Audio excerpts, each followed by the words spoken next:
In Brazil, relegation isn't just for small clubs. In 2023, even Santos was relegated for the first time.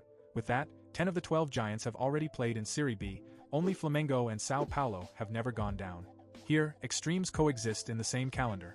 The classic case: Palmeiras won the Copa do Brasil and was relegated in the same year, 2012. In just a few years, other giants swung from the top to the bottom. Corinthians, Brazilian champions in 2005, relegated in 2007. Internacional, Copa Libertadores champions in 2010, relegated in 2016. Cruzeiro, back-to-back Brazilian champions in 2013-14, relegated in 2019. Grêmio, Copa Libertadores champions in 2017, relegated in 2021. This seesaw on the pitch mirrors the boardroom. Coaching changes have become routine. A study covering the 2012 to 2017 seasons shows a median of 16.5 match rounds per coach, with only 26% finishing the year in charge, a sign of management driven by the very short term. Unsurprisingly, in 2023 the Brazilian Football Confederation had to limit the number of managerial changes to try to slow the volatility. In the finances, the picture is equally unstable. The debts of the 20 biggest clubs exceeded 12 billion Brazilian reals in 2024, forcing restructurings and painful cut. This triggered the rush to the SAF model, created by Law 14.193/2021, to bring governance and new sources of funding. The result: a scenario where a club can lift a trophy one year and face a deep crisis the next, and this instability, in the boardroom and in the finances, spills over into the stands, fueling the pressure and the climate you'll see in the following cases. In Brazil, the numbers already tell the story. The country ranks among the world leaders in football-related deaths. Between 1999 and 2008 alone, there were 49 deaths in stadiums. In 2017, there were 104 recorded episodes of violence and 11 deaths linked to football context. In 2023, an independent report mapped and classified cases reported in the press and recorded several fatalities throughout the year. When the violence leaves the clashes between rival fans and targets the club or the squad itself, the list is telling. Cruzeiro 2019. Match ended before the final whistle at the Mineiro due to rioting and homemade bombs. Arrests were made. Bahia 2022. Bomb attack on the team bus. Goalkeeper Danilo Fernandes hospitalized with shrapnel in his face and neck. Corinthians 2014. Training ground. Invasion by more than 100 fans. Player Paulo Guerrero assaulted and squad cornered for hours. São Paulo 2016. Training ground. Invasion in Barra Funda with assaults on Michel Bastos, Wesley, and Carlinhos. Sports equipment stolen. Santos 2023. Post-relegation. Buses and cars set on fire, 11 police officers injured around Vila Belmiro. In Europe, there have also been serious episodes, especially during relegations, playoffs and management crises, that help draw comparisons. Hamburg 2018. In the first relegation in HSV's history, the match stopped and riot police entered the pitch under a storm of flares. Portugal 2018. Alcaquete, about 50 masked men invaded Sporting's training center, assaulted players and staff. BAS Dost left with head cuts, locker rooms vandalized. Match postponed, arrests made, prosecutions followed. The shock was huge, but the institutional response came immediately after. Schalke 2021. After relegation, players confronted and attacked by their own fans upon returning to Gelsenkirchen. Espanyol 2023. Invasion that chased Barcelona players. Afterwards came arrests and a closed-door stadium sanction. Saint-Étienne 2022. Relegation decided on penalties. Invasion with flares thrown, tear gas used, and emergency evacuation. But why is it different in Brazil? Let's look at some emblematic cases. Cruzeiro, 2019. In the last round of the 2019 Brasileiro, Cruzeiro suffered its first relegation and witnessed scenes of war at the Mineiro. While the ball was still in play, fans began a widespread riot. Chairs were ripped out and thrown onto the pitch. There were clashes with police, with homemade bombs thrown by fans and a response with rubber bullet. The referee ended the match early, and the stadium was evacuated in a rush. The night's toll included 4 arrested fans and 32 injured, 13 hospitalized, along with shocking images of vandalism, destroyed TVs and seats, and even locker rooms vandalized. Bahia.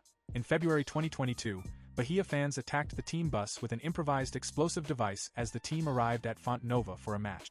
The bomb, possibly a billiard ball packed with gunpowder, exploded inside the bus.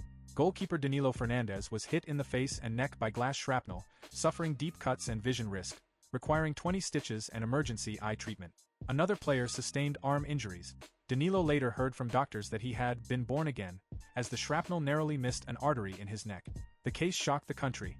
Investigations identified suspects from the club's organized supporters, with charges of attempted murder.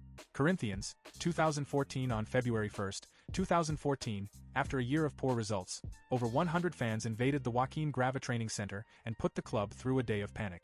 For 3 hours, players and staff remained locked in the locker room, trying to protect themselves.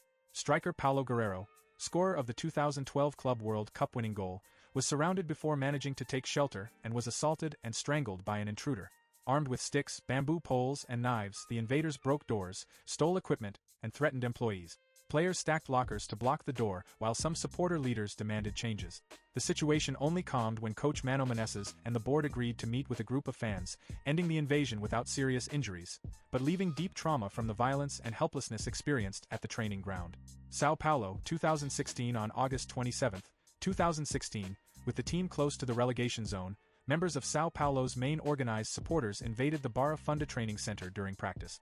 Hundreds of fans jumped the gates, forcing training to stop and spreading panic. Midfielders Michel Bastos and Wesley, and fullback Carlin Hose were surrounded and assaulted on the pitch. The invaders also stole sports gear, training shirts, balls, water bottles. They tried to storm the locker room, but the club's security blocked them just in time. The action lasted about 30 minutes inside the training ground until the military police expelled the fans. The incident exposed the tension between fans and players. Some athletes, like Idol Lugano, tried to talk to the invaders to avoid worse outcomes, and sparked a police investigation which identified organized supporter leaders involved in the attack. Santos. At the end of the 2023 Brasileiro, Santos suffered its first ever relegation and part of the fan base reacted explosively. Around Vila Belmiro, in Santos, there was widespread rioting in the early hours after the match. Angry fans set buses and cars on fire near the stadium. The military police clashed with groups of fans. Stun grenades and pepper spray were used for dispersal. The night's toll was heavy. 11 police officers injured, 6 municipal buses burned and 4 others vandalized, and 4 private cars set ablaze. One of the burned cars belonged to Mendoza, a Santos forward. Despite the chaos, no one was arrested at the time. The case reinforced the sense of disorder, with scenes of urban violence taking over the city in reaction to the team's relegation.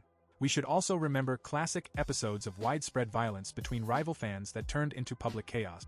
2 notable cases. At Couto Pereira in 2009, Curitiba fans, furious at the team's relegation, invaded the pitch after the final whistle and fought police in pitched battles. 11 civilians and 7 police officers injured, 34 buses vandalized across the city, and at least 11 fans arrested. And in the final round of 2013, at Arena Joinville, a brutal fight between Atletico PR and Vasco fans stopped the match for over an hour. 4 fans were left in critical condition and 10 were arrested, with images of the barbarity making global headlines. These episodes show that fan passion can spill over into violence anywhere. However, why is it different in Brazil? In Brazilian territory, the frequency and lethality of the clashes seem higher, and institutional responses don't always manage to contain the problem. In the European cases cited, despite the seriousness, there was a firm response from authorities and punishments for those involved. In Brazil, as experts point out, football violence reflects broader social problems. High crime rates, impunity, and difficulty in identifying/acting against aggressors, making it harder to turn the game around in this battle against barbarism. Until a culture of prevention and effective punishment takes root, the seesaw will continue. A club may be relegated, and along with it, the thin line between passion and destructive fury may collapse.